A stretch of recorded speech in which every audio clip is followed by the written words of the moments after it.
Grim Dawn is an action RPG featuring highly customizable characters, multiple difficulties, and a very rewarding loot system. It is available on Steam and is currently priced at €25.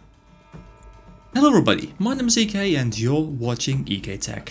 Now before I dive into this review, I do want to start off by saying that this review was based on a single playthrough taking me about 12 hours to complete. I will be looking at the journey through the base game and will not be touching upon post-game or expansion based content. Having said that, let's talk about Grim Dawn. The game opens up a couple of months after an event known as the Grim Dawn. Ethereal beings have begun pouring into the mortal realm and possessing humans as a means of living. As the game starts, a cutscene starts playing showing one of them possessing you. Fortunately, the being leaves while under the threat of being executed. Shortly after, you learn you are capable of opening the same rifts these beings used to twirl around. This sparks both interest and fear into the fellow villagers. While gaining their trust, you complete tasks around the area and start using your newfound power as a means to take the fight to them. Now, before we dive into any gameplay mechanics, I do want to touch upon the game's difficulty setting.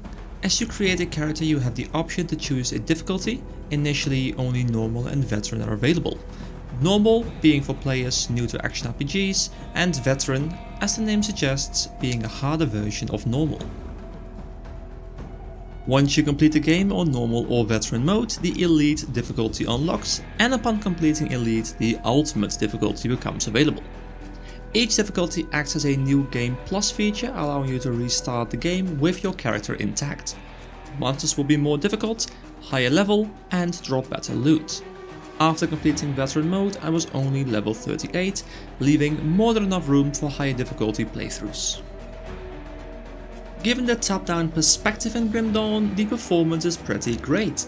I can't recall a single time I dropped below 60 frames per second with everything as maxed out as possible. I am pretty confident that this game runs on some rather potato setups. Graphically, the game looks a bit better than other games in the same genre, but doesn't blow you away by any means. There is a good variety of environments including forests, mountains, cellars, villages, snowy areas, a variety of demonic looking areas and many more. I haven't ever felt like I was sick of an area before being able to move on to another one. The only thing most areas had in common is that they all felt rather grim. But hey, with it being in the game's title, you can't expect a whole lot else. The sound design works perfectly fine with the graphics as its general more somber music. This is not to say that the music is sad or boring or bad or anything else, but rather perfectly in tune with the graphics and setting of the game.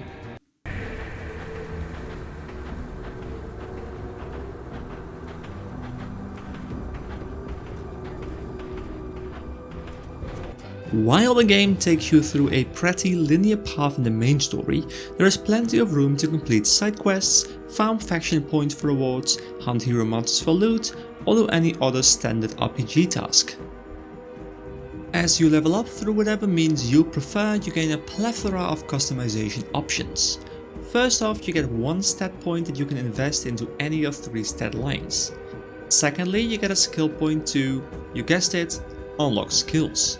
At the beginning of the game, you select one class from a pool, and at level 10 you select a secondary one to complement it. It is up to you to decide what combination to run and where you want to invest your points. There is a huge amount of possible combinations in this game. There is however more than just level based progression. Throughout the maps are shrines which you can complete to get devotion points. These can be invested in an almost Path of Exile like skill tree, even though it's quite a bit smaller, to unlock further bonuses that can be applied to regular skills. Finally, there is of course gear.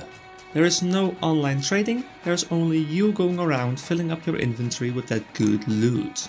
There is an insane amount of stats in this game, and all drops seem to be completely RNG based. This means there's a lot of excitement in finding cool loot, and the urge to farm just that little bit more is most definitely present. Fortunately, there is a very good loot system allowing you to see only what you want to see. This goes from removing rarities from the loot table as well as looking for only specific stats or weapon types. I have found Grim Dawn to be well worth my money and played my 12 hours over 3 days. It was hard putting the game down, and leveling up just once more was always an interesting prospect. I do highly recommend picking up the game, especially since it's priced at only €25 on Steam. I will most definitely be playing some more difficulties, experimenting with other characters, and looking into the expansions. As long as the expansions offer enough new content, there's a pretty decent chance they will get their own dedicated video in the future.